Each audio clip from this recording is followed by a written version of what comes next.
করতে লাগলেন। কিন্তু এমন একজন নবী কিয়ামতের ময়দানে শাহেনশাহ হয়ে উঠবে, ওই নবীটা হচ্ছে আপনি আমাদের নবী। আল্লাহ সামিনে কেরাম, এর জন্য আল্লাহ আমার নবীর নাম রেখেছেন মুহাম্মদ। সুবহানাল্লাহ বলেন না? নাম কি রেখেছেন? মুহাম্মদ। আয়াতে কারিমা পড়ি, আল্লাহ বলতেছে মুহাম্মাদুর রাসূলুল্লাহ, মুহাম্মদ সাল্লাল্লাহু তাআলা আলাইহি ওয়াসাল্লাম আল্লাহ কা রাসূল হ্যায়। সুবহানাল্লাহ বলেন। এই আজকে তোমরা যারা নবীর ইলমে গায়ব নিয়ে প্রশ্ন করো, নবীর হাদিস নাজিল নিয়ে প্রশ্ন করো, নবীর ক্ষমতা তাসাররুফাত এখতিয়ার নিয়ে প্রশ্ন করো, আমি বলবো তোমরা আমার নবীকে আইজো চিনতে পারো না। নবীকে চিনতে পারলে এরকম প্রশ্ন কখনো আসবে না। কেন? আমার নবী কোরআনের অনুবাদ হচ্ছে আল্লাহ কা রাসূল হে। মুহাম্মদ সাল্লাল্লাহু আলাইহি সাল্লাম আল্লাহ কা রাসূল হে। হে বলা হয় উর্দুতে যিনি প্রেজেন্ট, উপস্থিত। কে বলা হয় বা তা বলা হয় যিনি গায়েব, অদৃশ্য, অনুপস্থিত। মৌলানা মুফতি মঞ্জুরুল আলম ওয়াজ কর রাহা হে না তে? কথা কয় মৌলানা মঞ্জুরুল আলম উপস্থিতকে বলে হে, অনুপস্থিতকে বলে তে। এখন মৌলানা মঞ্জুরুল আলম ওয়াজ কর রাহা হে না তে? উনি চলে গিয়েছেন, উনি চলে গিয়েছেন। মঞ্জুরুল আলম স্টেজে আছে, মাইকের সামনে নেই, পাশে বসা। খুব গভীর মনোযোগ। উনি ওয়াজ করেছেন, স্টেজ থেকে নামেন নাই, স্টেজে আছেন। মাওলানা মঞ্জুরুল আলম ওয়াজ কর রাহা হে হবে না তে হবে? হে হবে। কেন? উনি মাইকের সামনে নাই। মৌলানা শফিক সাহেব ওয়াজ কর রাহা হে বা তকবীর কর রাহা হে, শফিক সাহেব এখন আলোচনা করছেন। আল্লাহ বলতেছে মুহাম্মাদুর রাসূলুল্লাহ, মুহাম্মদ সাল্লাল্লাহু আলাইহি সাল্লাম আল্লাহ কা রাসূল হে। হে বোমানা এখনো আছেন, আর আওয়াজ দিয়ে বলুন আল্লাহু আকবার। আমাদের নবী এখনো, বড় আওয়াজ দিয়ে বলেন এখনো। এর জন্য কলিমা পরিবর্তন হয় নাই, দিন ইসলাম পরিবর্তন হয় নাই, কোরআন পরিবর্তন হয় নাই, দিন ধর্ম পরিবর্তন হয় নাই। যেভাবে ছিল এখনো আছে, কিয়ামত পর্যন্ত থাকবে। এই কথাটা বলতেছিলাম, আল্লাহ রাব্বুল আলামিন কালামে পাকে ইরশাদ ফরমাচ্ছেন মুহাম্মাদুর রাসূলুল্লাহ।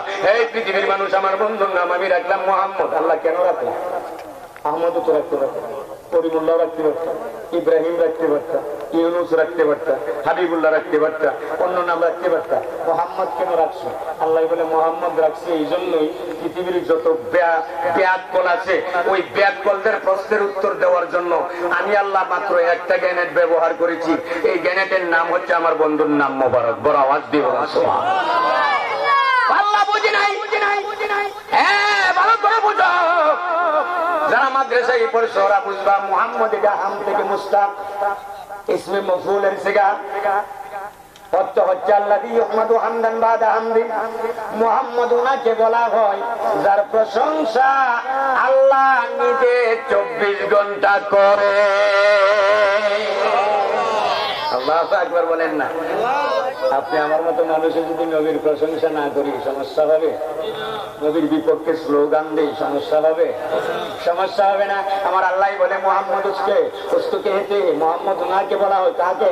আল্লাযী ইউহমাদু হামদান বাদা হামদিন। তো মুহাম্মদ উনি যিনি মুতাওয়াত্তির তারিফের যোগ্য, যিনি তার তারিফ দুনিয়ার মধ্যে আসমানের মধ্যে চলে, জমিনের মধ্যে চলে, সিদ্দিনের মধ্যে চলে, ইল্লিনের মধ্যে চলে, ফাতাদাল্লা কাবা কাউসাইনা ওয়াদনার মধ্যে চলে, চন্দ্র জগতের মধ্যে চলে, সূর্য জগতের মধ্যে চলে, চাঁদের দেশের মধ্যে চলে। খুদার খুদাই এমন কোন জায়গা নাই যে জায়গার মধ্যে যার প্রশংসা নাই, জিকির নাই, তসকারা নাই, প্রশংসা নাই, দুরূদের আওয়াজ নাই। চিৎকার মেরে বলুন সুবহানাল্লাহ। উনি মুহাম্মদ। এক। দুই নম্বর অর্থ হচ্ছে মুহাম্মদ কাকে বলা হয়? মুহাম্মদ উনাকে বলা হয় যিনি নিজে নিজে ক্ষমতা সম্পন্ন, আল্লাহর প্রদত্ত ক্ষমতায়। সুবহানাল্লাহ বলেন। এই পৃথিবীর মানুষ, আমার গুনার গাও বাবারা, গভীর মনোযোগ। মুহাম্মদ উনাকে বলা হয়। হুজুর কাকে বলা হয়? মুহাম্মদ উনাকে বলা হয় যিনি আল্লাহর পরে সমস্ত ক্ষমতার একমাত্র মালিক। দুই, এমন গুলি মার মুসলিম বাড়া একবারে ইন্ডিয়া যাবি।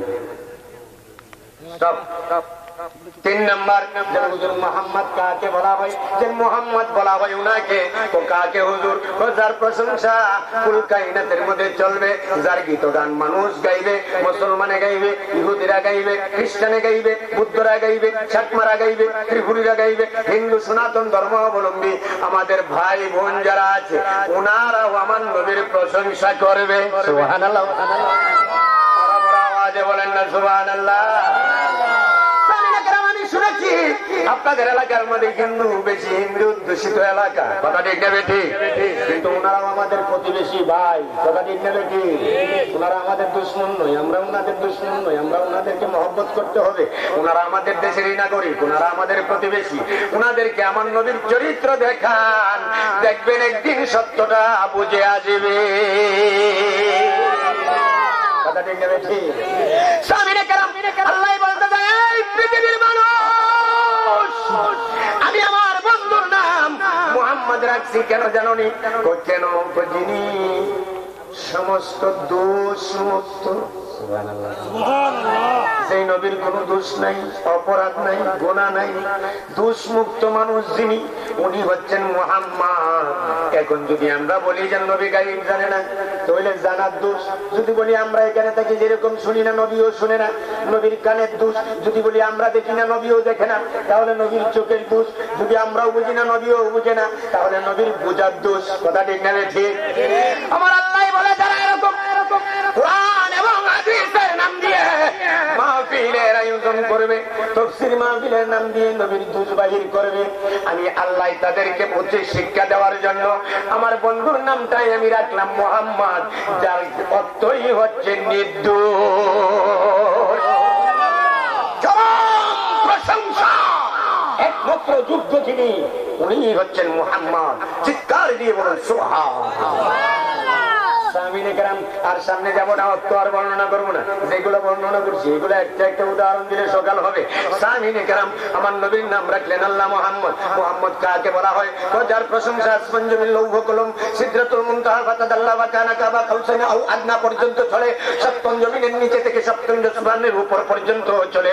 এমন নাম মুহাম্মদ তো হুজুর কিভাবে বুঝি নাই, একটা উদাহরণ দেব।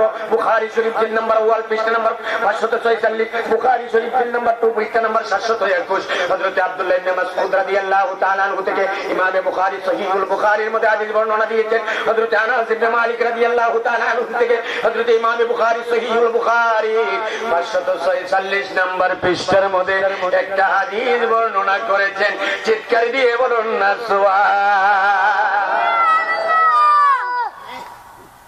কোরআন পারা নাম্বার 27, সূরা আল কমর, রুকু নম্বর 1, আয়াত নম্বর 1, আল্লাহ ঘোষণা করেন, ইকতারাবাতিস সাআতু ওয়ান শাক্কাল কমর